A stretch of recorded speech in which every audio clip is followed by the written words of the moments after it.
Hi friends, it's Martin. Today let's continue to introduce the flexible LED display series.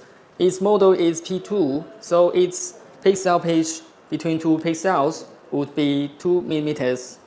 Yeah, very high resolution.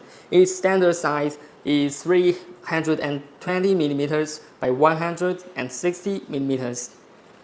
Yeah, the most advantage for it is it can bend like this. Yeah, very magic and flexible. Its brightness can be up to 800 and to 1200 nits. Yeah. That is the back side.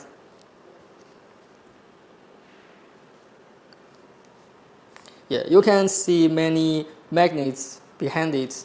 Yeah, so you can use it to fix on the steel material things. Yeah, it adopts a front maintenance by these magnets. This one, and this one, they are the signal ports to supply the data. Here are two power ports to supply the power. These little things are the driver ICs to provide a high refresh rates to make sure the video and image quality is very high. Yeah, that's all. Thanks for watching.